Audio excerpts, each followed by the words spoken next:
Don't start calisthenics until you know these 10 things. Otherwise, you could end up wasting years making the same mistakes that almost every beginner makes. Mistakes that don't seem like a big deal at first, but slowly stop your progress, increase your risk of injury, and leave you wondering why you're not getting stronger or learning new skills. Many people quit calisthenics not because it doesn't work, but because they never learn the fundamentals the right way. In this video, I'm going to share 10 of the most important lessons every beginner should know before starting calisthenics. These are the same mistakes that many athletes only recognize after years of training, and understanding them now can save you countless hours of frustration and help you progress much faster. Let's get started. Mistake number 1, skipping the warm-up. Nobody warms up because it's exciting. It doesn't build muscle. It doesn't unlock a muscle up, so most beginners skip straight to pull-ups with cold shoulders and stiff wrists. Here's the problem with that. Your workout doesn't start with your first exercise. It starts with how ready your body is for that exercise. A cold engine on a freezing morning doesn't perform well if you floor it immediately, and neither does a cold body. Warming up increases muscle temperature, improves blood flow, and gets your nervous system firing properly, so your brain and muscles actually communicate. That's not gaining strength in 5 minutes. It's accessing the strength you already have. Skip it, and your first pull-up of the day feels heavy. Your grip gives out early. Your form breaks down. A few sets in, suddenly everything feels smoother, and most beginners think they just got into the workout. In reality, that's how it should have felt from rep 1. There's a longer-term cost, too. Tendons get far less blood flow than muscles, so they adapt slower, which is exactly why so many calisthenics athletes develop elbow or shoulder pain after months of training. It's rarely one bad workout. It's loading unprepared joints over and over. Mistake number 2, chasing reps instead of perfect form. Last week, 10 push-ups.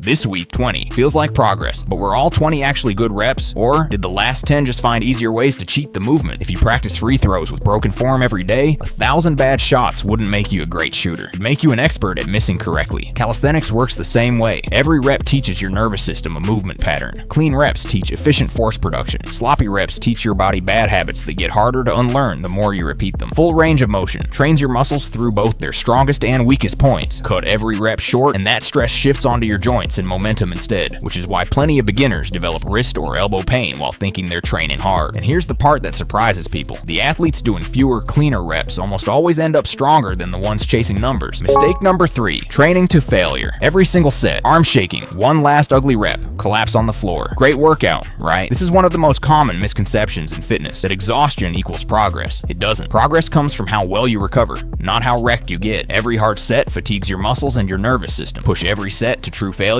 and that fatigue outpaces your recovery mid-workout. Your first set is strong, but by set 3, your reps drop, your form falls apart, and you're no longer training quality. You're just fighting fatigue. Research backs this up. Training to complete failure isn't necessary for building strength or muscle. Stopping with 1 or 2 clean reps left in the tank produces similar results, with faster recovery and better performance throughout the session. Think of it like a phone battery. Drain it to 0 every day, and it won't hold up long term. Elite gymnasts don't train to collapse every session either, because their goal isn't winning today's workout. It's still training well next year. If you're constantly sore, your numbers are dropping week over week, or you dread every session before it starts, you're probably pushing past what your body can actually recover from. Mistake number 4, ignoring joint health and mobility. This one doesn't show up in week 1. It shows up months, sometimes years. Most beginners obsess over muscles. Bigger chest, stronger arms, more pull-ups. But your muscles only have to perform the movement. Your joints have to survive it. Every calisthenics movement, push-ups, pull-ups, dips, handstands, loads your wrists, elbows, and shoulders repeatedly. Muscles get a rich blood supply and recover fast. Tendons and ligaments don't. They adapt far slower, so your muscles feel ready for harder progressions long before your joints actually are. That gap is exactly where overuse injuries are born. You keep adding volume because your muscles can handle it, while your joints are still trying to catch up. It's not just an injury risk, it's a performance ceiling. Stiff shoulders make pull-ups less efficient. Tight wrists make handstands harder. Sometimes you're not weak.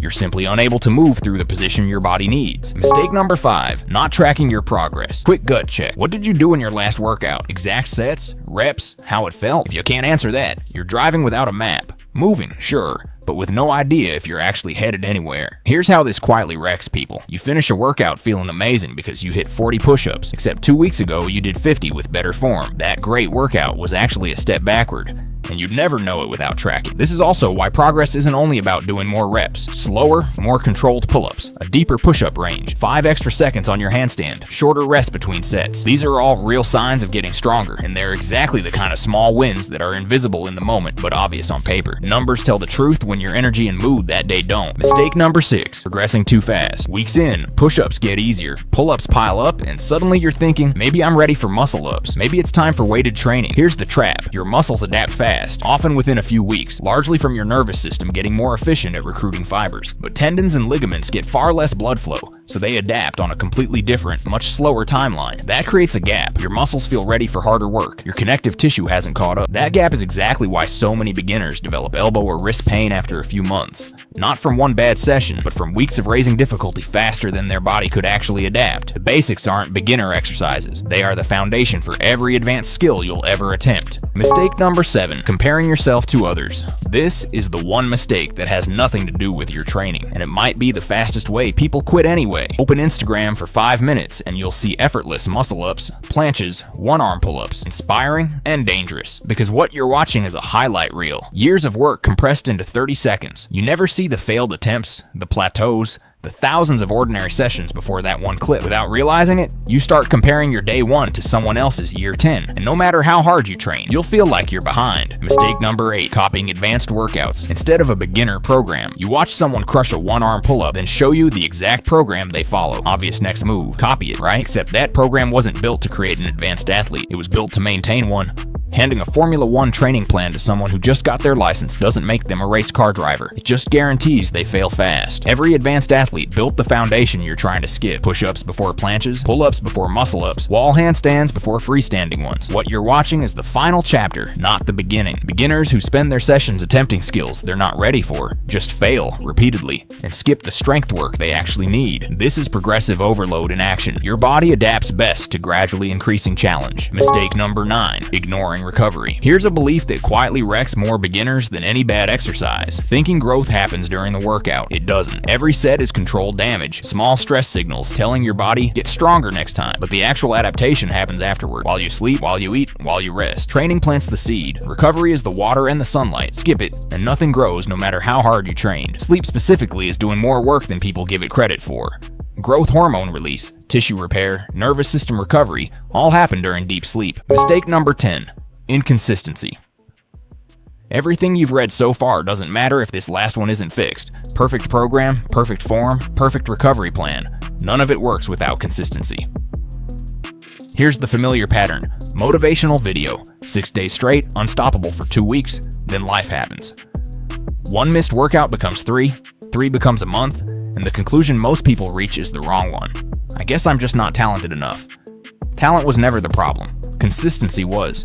Your body only keeps adaptations it's regularly asked to use. Stop training for weeks, and strength, coordination, even the neural efficiency behind smooth movement start fading. A process called detraining. That's why your first session back after a break always feels brutal. Not because you got weak, but because your body stopped practicing the skill. Nobody expects to quit piano for a month and come back playing better. Closing. Before you chase a muscle up, before you dream about a front lever, master this one habit. Show up again, and again, and again. Your physique won't be built by your best workout. It'll be built by the hundreds of ordinary ones almost nobody else was willing to do.